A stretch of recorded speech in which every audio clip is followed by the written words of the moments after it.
Shalom, Kal Halaimla, Yahweh, Bahashem Yahweh Shai, Bahashem Kakadash. Double honors to the elders and apostles of Great Millstone who taught me this 100% truth.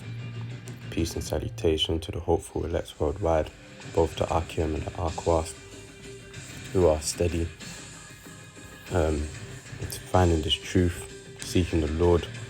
Shalom to all the Akim who are teaching this truth, spreading the gospel. Today I'm back at you with another lesson entitled, I will make a man more precious than fine gold. Because we are starting to see that things are brewing up. We are starting to see civil war being set in place. We are starting to see the fall of Babylon the Great and this wicked society. Things are coming to pass. All these wicked things are coming to fruition. But we are not to fret. We are not to worry. Because as the Lord says, I will make a man more precious than fine gold. And you know what? Let's go ahead and start there. So we're going to go to the book of Isaiah, chapter 13, verse 12. I will make a man more precious than fine gold, even a man than the golden wedge of Ophir. Because the times that we are heading into, the only thing or the only people that will be able to survive all the hell, the chaos, the destruction, the deaths is a man of the Lord, the hopeful elect, the 144,000. They're the only ones that will be able to survive the evil that's about to overcome the face of the earth. If we go over here to the book of Isaiah 32, verse 2, and it reads, and a man shall be as an hiding place from the wind representing the destruction, and a covert from the tempest, as rivers of water in a dry place, as the shadow of a great rock, in a weary land. So we are, Lord willing, we're part of the hopeful elect. We are going to be that wedge of protection. And, people are going to know in those days who the men of the Lord are. Because we are going to be the ones, Lord willing, we be a part of the hopeful elect, performing miracles, because our weapons are not carnal, but our weapons are spiritual. We are going to be able to manipulate the elements.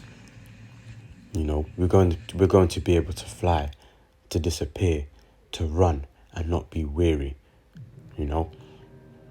Only a man of the Lord will be able to do these things. If we go here to the book of Isaiah 4:1, and it reads, and in that day 7 women shall take hold of one man, saying, we will eat our own bread and wear our own apparel. Only let us be called by thy name to take away our reproach. That pride of the women that we have in this feminine society is gonna go, man. That pride is not going to last, because that pride will not save them from the things that are to come to pass. They are going to have to submit to the men of the Lord if they would like to survive. As it says, and in that day 7 women, 7 representing the number of completion, shall take hold of one man. So there ain't going to be none of that, oh, baby, I want you and just you, and I don't want no other woman to have you. No, because that is not how you're going to survive. The only way you're going to survive is through the men of the Lord, because Yahweh Bahashem Yahweh Shai, he's going to put a certain spirit on the men of the Lord, and they shall be able to survive these things and push through. And that shows power, man. And that's what women are attracted to, power. And that day, Lord willing, we be a part of that elect, we are going to have that power, man. We are going to have the advantage.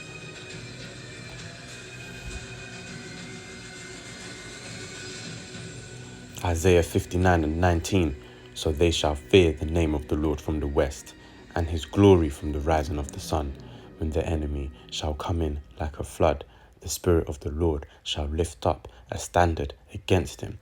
You know, because as I said, our weapons ain't carnal, our weapons are spiritual, man. So the Lord Yahweh Hashem Yahweh Shai, he's going to lift up a standard against them that their guns, their knives, their swords will not be able to fight against. You know, we are going to be powerful in that day. We are going to be turned up to the max. Lord willing, we be a part of that hopeful elect, men. You know, we must not forget that we are God's, man. We must not forget Psalms 82:6. I have said, ye are gods, and all of you are children of the Most High. You know, but we die on this side, as it says in verse 7. But ye shall die like men and fall like one of the princes because of our sins, because of our iniquity. But you know, we are being cleansed by this word, by this doctrine, by this wisdom, knowledge, understanding and truth that's being unveiled unto us. Verse 8, arise, O Yahweh, or arise, O power, judge the earth, for thou shalt inherit all nations. You know, once this judgment is set, we shall inherit the nations, man. The earth shall be ours again, our possession, as it originally was intended for it to be, you know.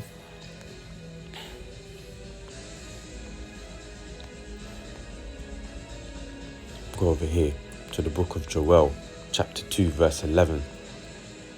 And the Lord shall utter his voice before his army, for his camp is very great.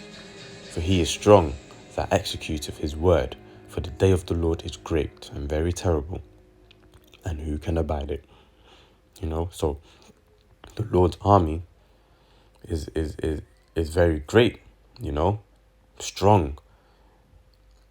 And we are going to be fighting against the enemies. And they are not going to be able to get the upper hand over us. As it says, for the day of the Lord is great and very terrible, and who can abide it? You know, there ain't going to be no one that will be able to pluck the Lord's people out of his hand. There ain't going to be anyone. You know, as it says, no weapon fashioned against us shall prosper. I believe, I don't quite recall where in the scriptures it says it, but it's definitely written in the scriptures. You can search it up if you'd like to confirm, but it's there. No weapon fashioned against us shall prosper, man. If you go to the book of Sirach or Ecclesiasticus, chapter 2, verse 3, and it reads, Salaki, cleave unto him and depart not away, that thou mayest be increased at thy last end. And that's what we're waiting for, man. That's why we do these lessons. That's why we seek the Lord's face diligently, you know, because we ultimately want to be saved, and we are hoping to be increased at our last end, man. Verse 4, whatsoever is brought upon thee, take cheerfully, and be patient when thou art changed to a lower state. You know, it reads in the scriptures, we must endure unto the end. The one who endures until the end, the same will be saved. You know, we're being patient. Verse 5, for gold is tried in the fire, and acceptable men in the furnace of adversity. So we are being tried, man.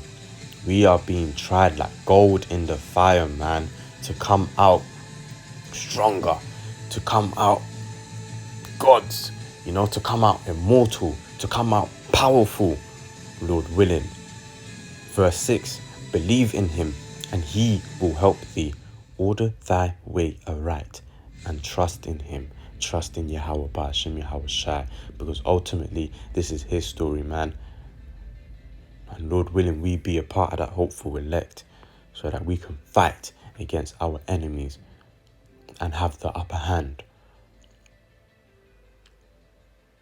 Verse 14, Sirach chapter 2 verse 14, woe unto you that have lost patience, and what will you do when the Lord shall visit you?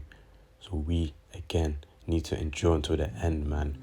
We can't lose patience, because what benefit is it for us to fall out of this truth and to go back into the world, man? We know nothing is there in the world for us. Everything is crumbling. This system is falling. Babylon the Great is falling. And we are getting ready to establish heaven on earth, man. As it is promised. We ain't got time to lose patience. We have to endure until the very end.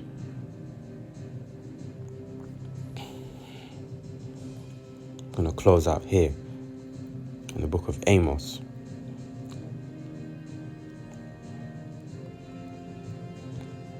Chapter 5, verse 18. Woe unto you Woe unto you that desire the day of the Lord. To what end is it for you? The day of the Lord is darkness and not light. And this is talking about the 2/3 and the heathens who desire the day of the Lord, man, because it ain't got no benefit to them, If the Lord ain't dealing with you, then the day of the Lord ain't something you should look forward to, man, because as it says, it's a day of darkness and not light. And when you go into verse 19, it goes to show you the severity of how this day will be, man. As it reads, Amos 5 verse 19, as if a man did flee from a lion and a bear met him, or went into the house and leaned his hand on the wall and a serpent bit him. So what picture is the scriptures trying to paint? It's trying to paint that there will be trouble no matter what direction you are stepping in, no matter what direction you go, there will be trouble. You will not be able to escape what is coming. Verse 20, shall not the day of the Lord be darkness and not light, even very dark and no brightness in it? That's going to be a very, very gloomy day, man. It's going to be very, very gloomy. You know what? I'm going to bring out just one last precept. The book of Proverbs 1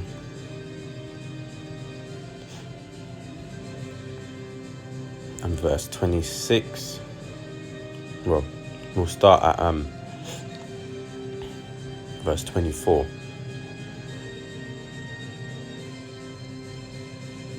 Start at verse 23. Proverbs 1 verse 23. Turn you at my reproof. Behold, I will pour out my spirit unto you. I will make my words known unto you. In that day, no one ain't gonna have no excuse, because the prophets have been preaching out on the highways and byways. There's multiple lessons on the internet, on YouTube, on various other platforms. This word is being preached across 4 corners of the earth, man. You can't say that you didn't know of Yahweh Ba'ashim Yahweh Shai. Verse 24, because I have called and ye refused. I have stretched out my hand and no man regarded. But ye have set at naught all my counsel and would none of my reproof. Well, guess what? Verse 26, I also will laugh at your calamity. I will mock when your fear cometh. Verse 27, when your fear cometh as desolation and your destruction cometh as a whirlwind, when distress and anguish cometh upon you. Then shall they call upon me, but I will not answer. They shall seek me early, but they shall not find me. For that they hated knowledge and did not choose the fear of the Lord. And that's these wicked 2/3, man. They hated knowledge. You try and tell them the things to come, or you try and open up to them about the scriptures and the prophecies, and they don't want to hear it, man. They want to be comforted by their wicked government and trust in their wicked government, man. Well, all of that is going to come to naught.